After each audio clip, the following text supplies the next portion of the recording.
विवाहित बाई सारखे भोगायला पाहिजे. पुढे घडले भयंकर, ऐकूनच हादरून जाल. निखिल बाबासाहेब चव्हाण, वय वर्षे 22, हा तरुण मूळचा परभणी जिल्ह्यातील गंगाखेड या गावचा आहे. पण पोटा पाण्यासाठी त्याला पुण्याला यावे लागले. येथे तो MIDC परिसरामध्ये काम करू लागला, तर खराबवाडी तालुका खेड येथे राहू लागला. तो येथे राबत होता आणि मिळालेल्या पैशातील काही पैसे गावी पाठवत होता. त्याच्या मूळ गावी त्याची आई उषा राहत होती. त्याचे वडील गेल्या 10-12 वर्षांपूर्वी आजारी असल्याने आईपासून विभक्त झालेले होते. ते वेगळे राहत होते. निखिलला एक भाऊ असून त्याचा सांभाळ त्याचे चुलते करतात. एकूणच परिस्थितीने मेटाकुटीला आलेले हे कुटुंब होते. परिस्थिती खूपच हालाकीची होती. खस्ता खात आयुष्य जगण्या वाचून पर्याय नव्हता. पण गरिबाला या जगामध्ये कोणी जगू देत नाहीत. एखाद्याच्या गरिबीचा गैरफायदा घेण्यासाठी अनेक लोक टपूनच बसलेले असतात. याचाच नमुना निखिलला अलीकडेच कळला होता. ते ऐकून त्याचे तरुण रक्त सळसळलेले होते आणि त्याने विचार केलेला होता. या घटनेचा सविस्तर वृत्तांत पुढे पाहण्या अगोदर जर तुम्ही या चॅनेलवर जर नवीन असाल तर प्लीज आपल्या ह्या मराठी चॅनेलला नक्की सबस्क्राईब करा. निखिल पुण्यामध्ये आला तर त्याची आई मूळ गावी राहत होती. परिस्थितीशी झुंज देताना उदरनिर्वाहासाठी ती काम शोधत होती. ते एका छोट्या खेड्यामधील वडापावच्या हॉटेलमध्ये कामाला जात होते. त्या दरम्यान तिची ओळख त्याच हॉटेलमध्ये काम करणाऱ्या मुंजा धोंडेबा नरहिरे याच्याशी झाली. कामानिमित्त झालेली ओळख वाढत गेली, कारण दोघे एकाच ठिकाणी काम करत होते. ती एकटी राहते. तिचा पती तिच्यासोबत नसतो याची माहिती मिळाल्याने मुंजाच्या मनामध्ये वेगळाच विचार येऊ लागला. हळूहळू त्याने तिच्याशी घसट वाढवली. आता तो तिच्याशी जास्तच लगट करू लागला. तिला कामाची गरज होती. ही गरज ओळखून त्याने तिच्यावर जाळे टाकले. ती त्याच्या जाळ्यामध्ये अडकली आणि त्या दोघांच्यामध्ये संबंध सुरू झाले. ती 40ची होती, तर मुंजा हा अवघा 25 वर्षांचा, म्हणजे जवळपास तिच्या मुलाच्या वयाचा होता. तरीही मुंजा तिच्याशी संबंध करू लागला. नवजवान असणाऱ्या मुंजाला वारंवार इच्छा होत असे आणि तो सतत तिच्याकडे संबंधाची मागणी करत असे. सुरुवातीला दबावाखाली ती सारा त्रास सहन करत होती, पण नंतर मात्र आपली चूक तिच्या लक्षात आली. आपल्याकडून चूक झाली हे लक्षात आल्यानंतर तिने मुंजाला रोखण्याचा प्रयत्न केला, पण तिच्याशी शरीर संबंध करण्यास चटावलेला मुंजा तिला जुमानत नव्हता. तो शरीर सुखासाठी तिच्यावर जबरदस्ती करत होता. ती त्याला टाळू लागलेली होती. त्यातून तो तिच्यावर चिडून होता. गेल्या काही दिवसांपासून तो तिला सतत फोन करून त्रास देऊ लागलेला होता. प्रसंगी मारहाणही करू लागला. त्याच्या त्रासाला ती पार वैतागून गेलेली होती. तिला मदत करणारे कोणीच नव्हते. अखेर ती चाकणला मुलगा निखिलकडे आली. मुलाजवळ ती राहू लागली. 1-2 दिवस राहिल्यानंतर तिने मुलाला सांगितले की तो आपल्या गावचा मुंजा हा मला सतत त्रास देतोय, शिवीगाळ करतोय, प्रसंगी मारहाणही करतोय. आईचे बोलणे ऐकून निखिलचे तरुण रक्त सळसळले. आपल्या आईला त्रास देणाऱ्याला जिवंतच ठेवायचे नाही असा विचार त्याच्या मनामध्ये आला. त्याने रागारागाने घेतलेल्या या निर्णयाला त्याच्या आईने साथ दिली, कारण तीही मुंजाच्या त्रासाला वैतागली होती. निखिलने त्याचा मित्र स्वप्नील याला बोलावून घेतले. त्याला त्याने सगळी हकीकत सांगितली. तेव्हा मित्राच्या आईला त्रास देणाऱ्याचा खात्मा करण्यासाठी मित्राला साथ देण्यास स्वप्नील तयार झाला. उषा, निखिल आणि स्वप्नील या तिघांनी मुंजाला कायमची अद्दल घडवण्याचा प्लॅन तयार केला. प्लॅननुसार उषाने मुंजाला फोन केला. तिचा फोन आहे म्हटल्यावर तो मवाळपणे बोलू लागला.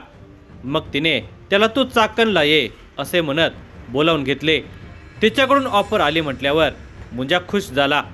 तिने बोलावले याचा अर्थ ती संबंधासाठी तयार आहे असे त्याला वाटले. तो दुसऱ्या दिवशी सकाळीच चाकण येथे आला.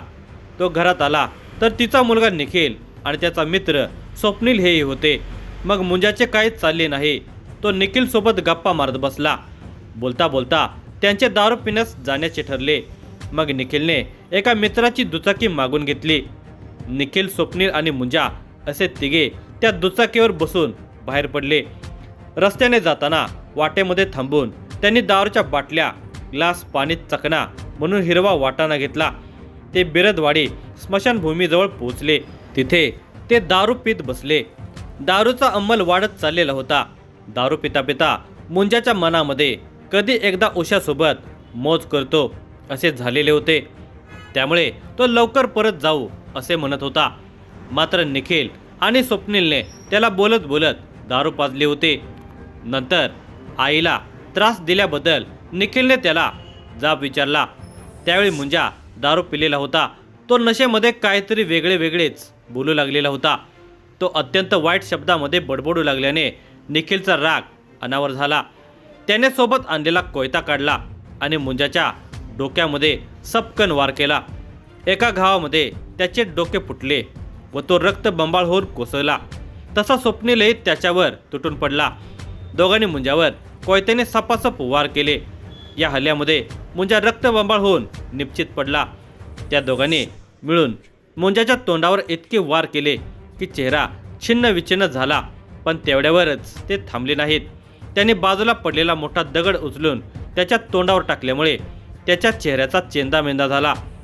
आता त्याची ओळखच पटणार नव्हती. मग त्या दोघांनी त्याच्या खिशातील सर्व वस्तू काढून घेऊन पुरावाच मिळणार नाही याची तजवीज केली व तेथून पळ काढला. ओळख पटणार नाही, त्यामुळे खुनाचा उलगडा होणार नाही या भावनेने ते बिनधास्तपणे वावरू लागले. दिनांक 11 जानेवारी 2026चा तो दिवस होता. या दिवशी उत्तर चाकण पोलीस स्टेशनच्या हद्दीमध्ये सर्व वरिष्ठ अधिकारी भोसरी येथे महाराष्ट्र राज्याचे मुख्यमंत्री देवेंद्र फडणवीस, तत्कालीन उपमुख्यमंत्री अजितदादा पवार यांच्या कार्यक्रमाच्या बंदोबस्तासाठी गेलेले होते. याच दरम्यान सायंकाळी 5 वाजण्याच्या सुमारास बिरदवाडी तालुका खेड येथील पोलीस पाटील यांनी फोनवरून उत्तर चाकणचे डे ड्युटी अंमलदार यांना कळवले की बिरदवाडी गावच्या स्मशानभूमीच्या मागील ओढ्यालगत मोकळ्या जागेमध्ये एक अनोळखी पुरुषाचा चेहरा छिन्न विच्छिन्न करून खून केल्याचे दिसत आहे. डे ड्युटी अंमलदारांनी ही माहिती वरिष्ठ पोलीस निरीक्षक जितेंद्र कदम, गुन्हे पोलीस निरीक्षक विनोद पाटील तसेच तपास पथकामधील अधिकारी पोलीस उपनिरीक्षक चंद्रशेखर मोरखंडे यांना कळवले. मग हे तीनही अधिकारी भोसरी येथील बंदोबस्त संपवून घटनास्थळी बिरदवाडी या घटनास्थळी दाखल झाले. त्यावेळी घटनास्थळावर बघ्यांची गर्दी जमलेली होती. पोलीस अधिकारी व कर्मचारी आलेले पाहताच गर्दी ओसरली. त्या गावचे पोलीस पाटील आणि इतर 2-4 लोक थांबलेले होते.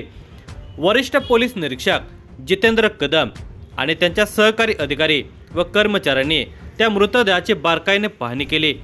तो मृतदेह कोणाच्या ओळखीचा असावा आणि त्याची ओळख पटण्यासाठी त्याच्या पॅन्टच्या खिशामध्ये काही चीजवस्तू मिळते का याची पाहणी केली.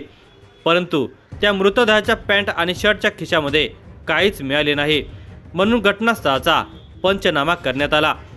मृतदेहाची ओळख पटावी म्हणून वरिष्ठ पोलीस निरीक्षक जितेंद्र कदम यांनी सहकाऱ्यांना योग्य त्या सूचना दिल्या.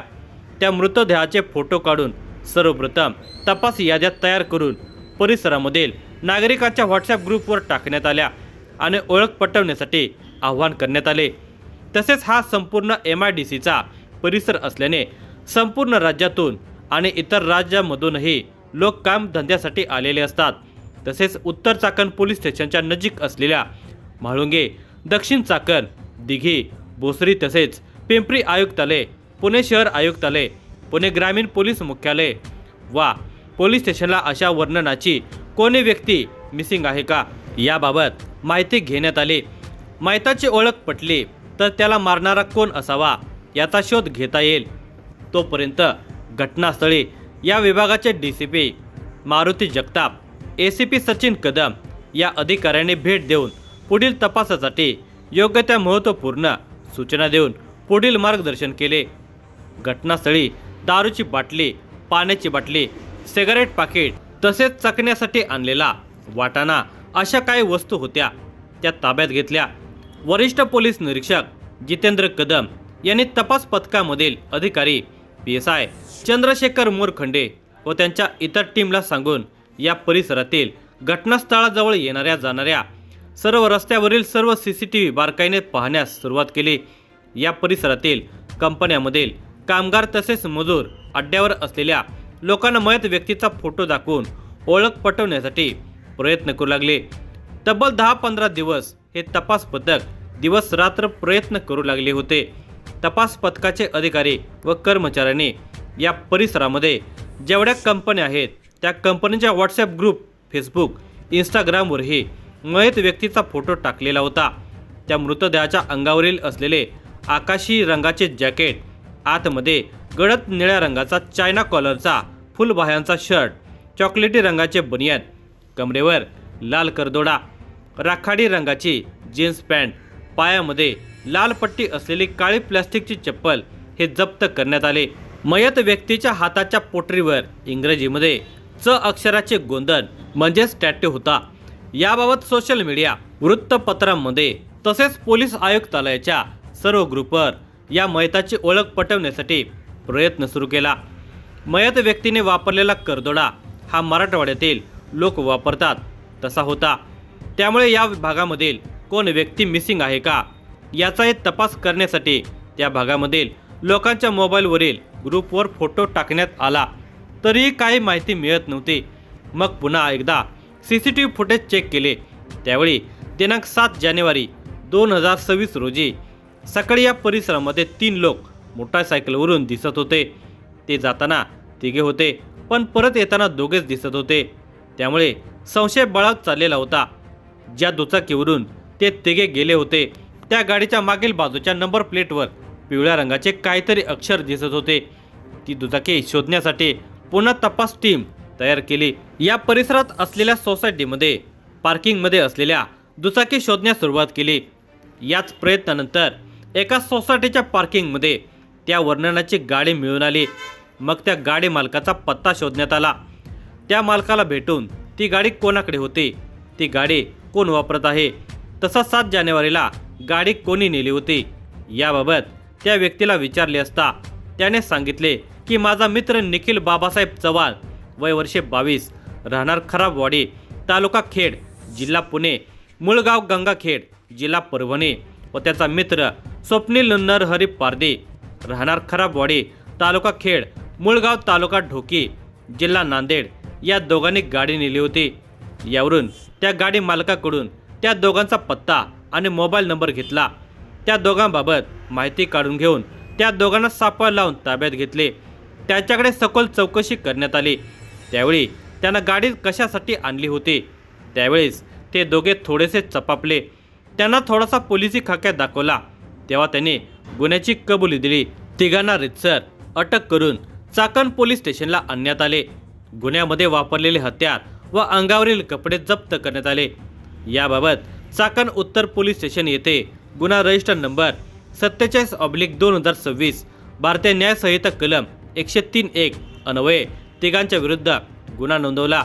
या गुन्ह्याचा तपास पिंपरी पोलीस आयुक्त विनयकुमार चौबे, सह आयुक्त डॉक्टर शशिकांत महावरकर, अपर आयुक्त बसवराज तेली, सारंग आवाड, उपायुक्त मारुती जगताप, सहाय्यक आयुक्त सचिन कदम यांच्या मार्गदर्शनाखाली चाकण उत्तर पोलीस स्टेशनचे वरिष्ठ पोलीस निरीक्षक जितेंद्र कदम आणि इतर सहकाऱ्यांनी या प्रकरणाचा तपास पूर्ण केला।